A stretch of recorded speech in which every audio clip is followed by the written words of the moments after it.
আসসালামু আলাইকুম সবাইকে। সবাই কেমন আছেন? আজকে আমরা খুব সুন্দর একটা কাঁথা সেলাই শিখব।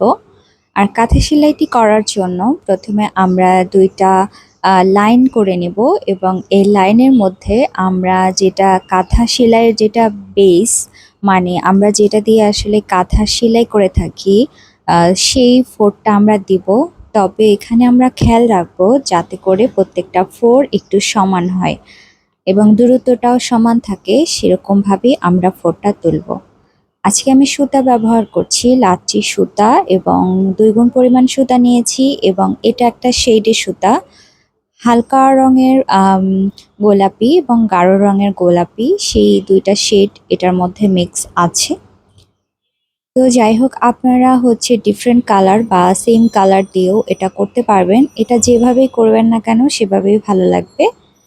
তো আমরা ২ টা লাইন করে নিয়েছি। এবার একদম মিডল থেকে আমি সুইটা তুলে জাস্ট এভাবে আড়াআড়ি করে এভাবে করে দিবেন।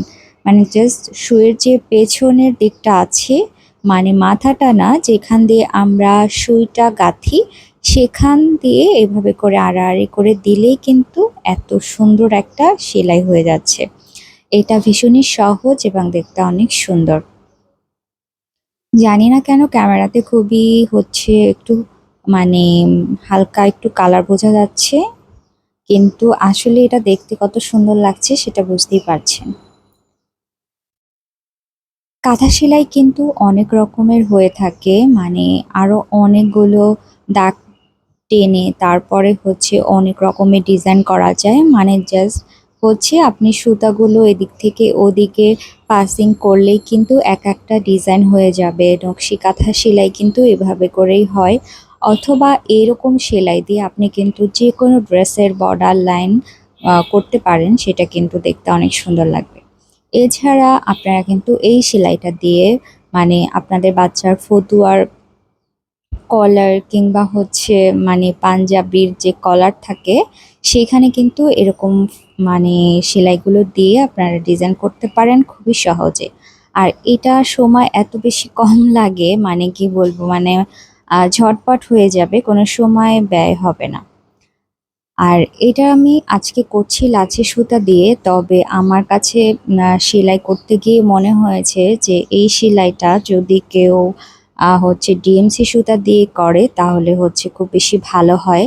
কেননা তাহলে কোনো রকমের এই যে এভাবে করে যে দিতে হচ্ছে, আবার একটু ধরে মানে গুছিয়ে দিতে হচ্ছে, সেই ঝামেলাটা আর পোহাতে হবে না। ডিএমসি সুতা যেহেতু একদম থাকে, মানে একতারে থাকে, সেজন্য আর কি কোনো সমস্যা হয় না।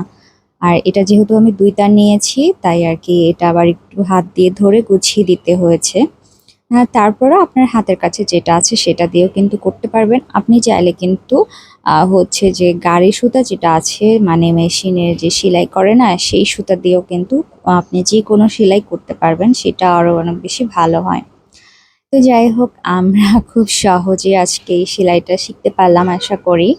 তো আপনারাও এটা ট্রাই করবেন, জানাবেন যে আপনারাও এটা শিখতে পারলেন কিনা, নাকি আমি আবার আপনাদেরকে একবার দেখিয়ে দিব, তাহলে বুঝতে পারবেন। সেটা অবশ্যই কমেন্ট করে জানাবেন।